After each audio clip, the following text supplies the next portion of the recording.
শত শত বছর ধরে এক অন্ধকার লোহার খাঁচায় বন্দী ছিল এক বৃদ্ধ জিন।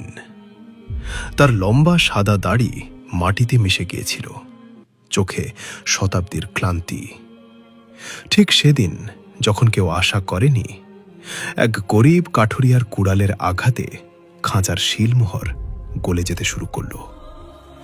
বৃদ্ধ জিন কাঁপা গলায় ফিসফিস করে বলল, হে সৎ হৃদয়ের মানুষ, আমাকে মুক্ত করো। তারপর যা ঘটেছিল জানলে আপনার আত্মা কেঁপে উঠবে।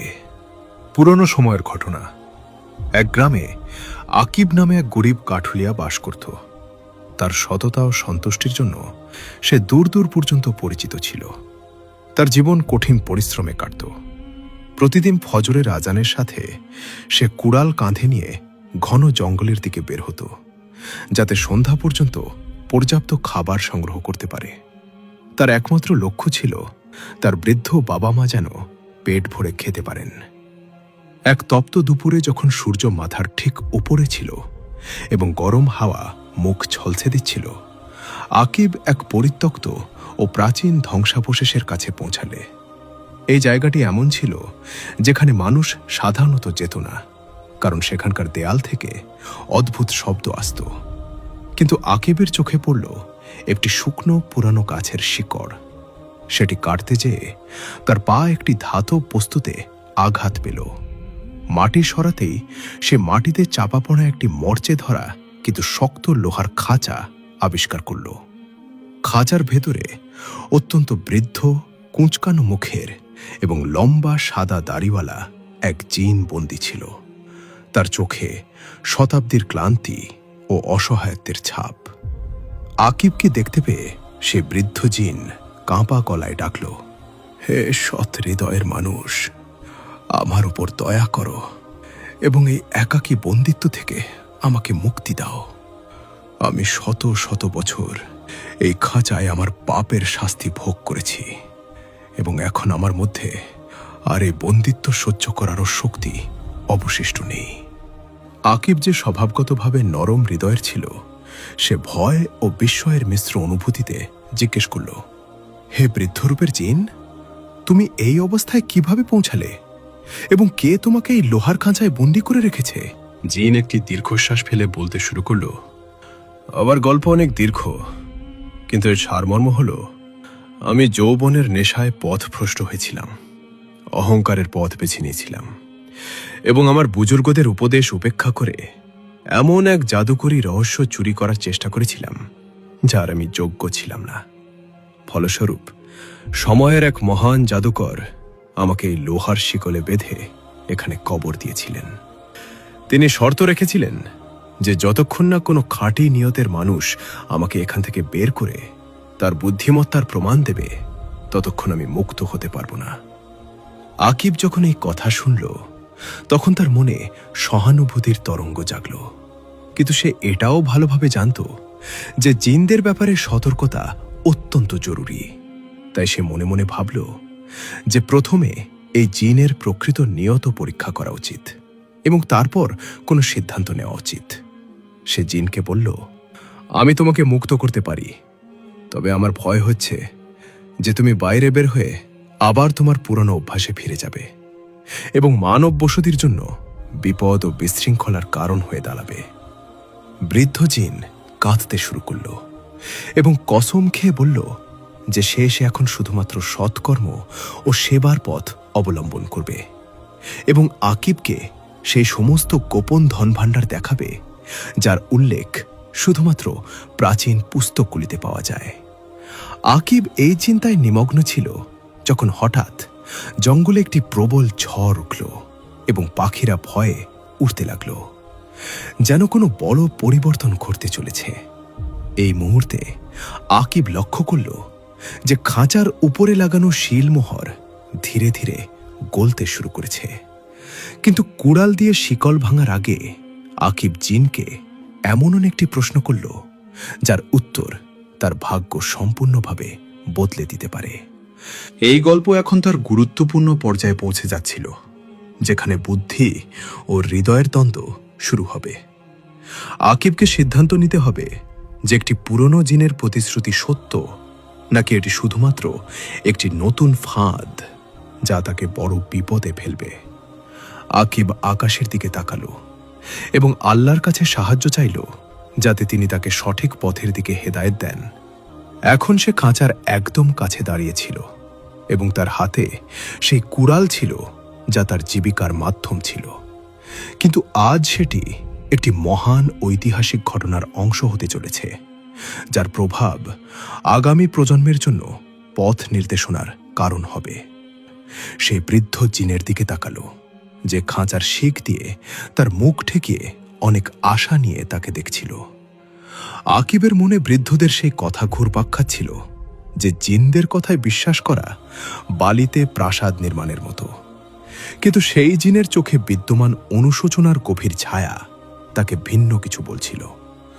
আকিব একটি গভীর শ্বাস নিয়ে বলল, হে জিন, আমি তোমাকে মুক্ত করার পথ দেখিয়ে দেব, কিন্তু তোমাকে প্রথমে আমাকে বলতে হবে যে এই লোহার খাঁচায় তোমার এই অবস্থা কেন হয়েছিল। কারণ আমি এমন কোনো বিশৃঙ্খলাকে মুক্ত করতে চাই না যা আবার পৃথিবীতে ফিতনা সৃষ্টি করবে। বৃদ্ধ জিন তার কাঁপা কণ্ঠস্বর সামলে বলতে শুরু করল, হে যুবক, আমার নাম জুবা এবং আমি একসময় কোহে কাফের বরফাবৃত গুহায় বসবাসকারী জিন গোত্রের সর্দার ছিলাম। আমার শক্তির এমন অবস্থা ছিল যে আমি এক ফুঁকে সমুদ্রের দিক পরিবর্তন করতে পারতাম এবং এক নড়াচড়ায় পর্বতকে মাটির স্তূপে পরিণত করতে পারতাম। কিন্তু এই শক্তি আমার শত্রু হয়ে গেল। অহংকারের নেশায় মত্ত হয়ে আমি এমন এক বুজুর্গ জিনের অপমান করেছিলাম, যিনি নিভৃতে আল্লাহর ইবাদতে মশগুল ছিলেন। তখন আমি তার ব্যঙ্গ করেছিলাম। ঠিক সেই দিনই আমার ভাগ্য পাল্টে গেল এবং তিনি আমাকে এই লোহার খাঁচায় বন্দি করে ততক্ষণ পর্যন্ত কবর দিয়ে দিলেন, যতক্ষণ না কোনো ঈমানদার কাঠুরিয়া তার সৎ পরিশ্রমের উপার্জনে অর্জিত কুড়ালের এক আঘাতে এই বন্দিত্ব না ভাঙে। আকিব যখন এটি শুনল, তখন তার খুব অবাক লাগল যে তার কুড়ালের এই তিলিসমের সাথে কি সম্পর্ক রয়েছে। জুবা তখন ব্যাখ্যা করল, এই কুড়াল সেই হালাল রিজিকের নিদর্শন যা মানুষকে জিন ও ফেরেশতাদের থেকে স্বতন্ত্র করে তোলে। আকিব এখন কুড়াল উঁচুতে তুলল এবং সম্পূর্ণ শক্তি দিয়ে খাঁচার তালায় আঘাত করল।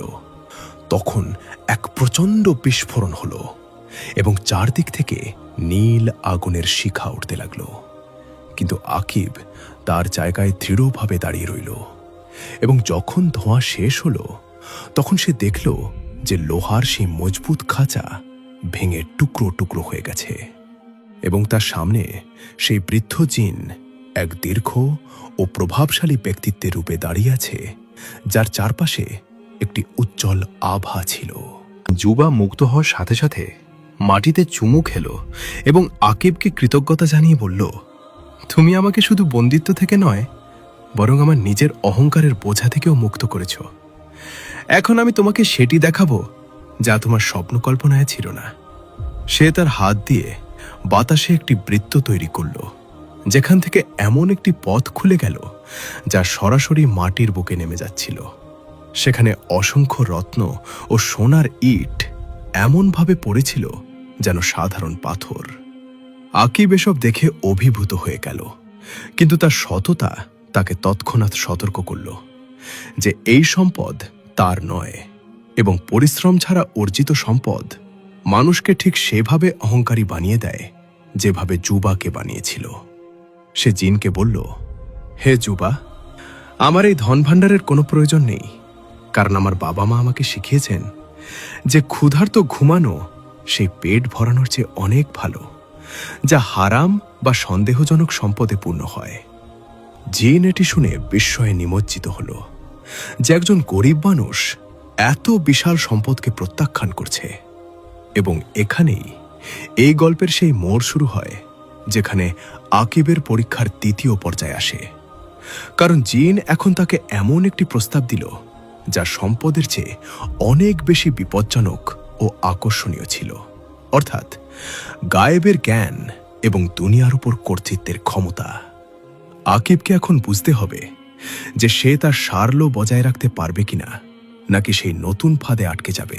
যুবা যখন আকিবের সন্তুষ্টি ও সম্পদের প্রতি নির্লোভতা দেখল, তখন তার চোখে এক অদ্ভুত ঔজ্জ্বল্য দেখা দিল। সে তার লম্বা দাড়িতে হাত বুলালো এবং আকিবের কাছে এসে অত্যন্ত নিচু ও রহস্যময় স্বরে বলল, হে কাঠুরিয়া, তুমি মাটি ও পাথরের মূল্য প্রত্যাখ্যান করেছ, কিন্তু তুমি কি সেই ক্ষমতাও প্রত্যাখ্যান করবে যার মাধ্যমে তুমি সময়ের গতিবিধি বুঝতে পারবে এবং মানুষের হৃদয়ের গোপন রহস্য জানতে পারবে? আমি তোমাকে সেই জ্ঞান শেখাতে পারি যার দ্বারা তুমি পাখিদের ভাষা বুঝবে এবং বাতাসের পিঠে ভ্রমণ করবে, যাতে তোমার এই কঠিন পরিশ্রম থেকে মুক্তি মেলে। আকিব এক মুহূর্তের জন্য থেমে গেল এবং তার মনে এই চিন্তা এলো যে যদি সে গায়েবের বিষয়গুলি জানতে পারে, তাহলে হয়তো সে তার বাবা মায়ের অসুখের চিকিৎসা আরও ভালোভাবে করতে পারবে বা তার গ্রামের গরিব মানুষদের সাহায্য করতে পারবে। কিন্তু পর মুহূর্তেই তার বিবেক তাকে ঝাঁকুনি দিল যে আল্লাহ যে জ্ঞান মানুষের কাছে গোপন রেখেছেন, তাতে অবশ্যই কোনো বড় প্রজ্ঞা লুকিয়ে আছে এবং অন্য মানুষদের হৃদয়ের অবস্থা জানা কষ্ট ছাড়া আর কিছুই দেবে না। সে জিনের দিকে তাকিয়ে অত্যন্ত গুরুত্বের সাথে উত্তর দিল, হে বৃদ্ধ জিন, প্রকৃতি মানুষের জন্য গোপনীয়তায় যে শান্তি রেখেছে, এটাই তার জীবিত থাকার প্রমাণ। এবং যদি আমি সবার হৃদয়ের মন্দ দিক জানতে পারি, তাহলে আমার হৃদয় থেকে মানবতার প্রতি ভালোবাসা শেষ হয়ে যাবে। আমার পাখিদের ভাষা নয়, বরং মানুষের দুঃখ বোঝার প্রয়োজন। এবং এর জন্য আমার কোনো জাদুকরী জ্ঞানের নয়, বরং শুধুমাত্র একটি কোমল হৃদয়ের প্রয়োজন। যুবা আকিবের এই গভীর প্রজ্ঞায় অভিভূত হয়ে গেল এবং তার মনে হল যেই সাদাসিধে কাঠুরিয়া বাস্তবে সেই সমস্ত বড় দার্শনিকদের চেয়েও বেশি জ্ঞানী। এখন জিন তার কথার ধরন বদলাল এবং আকিবকে বলল, তুমি আমার প্রতিটি প্রস্তাবকে তোমার নৈতিক উচ্চতা দিয়ে পরাজিত করেছ, কিন্তু এখন আমি তোমাকে এমন একটি জায়গায় নিয়ে যাব যেখানে তোমার আমার সাহায্যের প্রয়োজন পড়বে। হঠাৎ একটি তীব্র ধূলি ঝড় উঠল এবং আকিবের মনে হল যেন মাটি তার পায়ের নিচ থেকে সরে যাচ্ছে। এবং যখন তার চোখ খুলল, তখন সে নিজেকে এক বিশাল ও সুন্দর সবুজ মাঠে আবিষ্কার করল, যেখানে চারদিকে সুগন্ধি ফুল ফুটেছিল এবং মাঝখানে এমন একটি ঝর্ণা বয়ে যাচ্ছিল যার পানি রূপার মতো চকচক করছিল। যুবা ইশারা করে বলল যে সেই ঝর্ণার ওপারে এমন এক জনপদ আছে যেখানকার মানুষ সবকিছু থাকা সত্ত্বেও এমন একটি জিনিসের জন্য তৃষ্ণার্ত যা শুধুমাত্র তোমার কাছে আছে।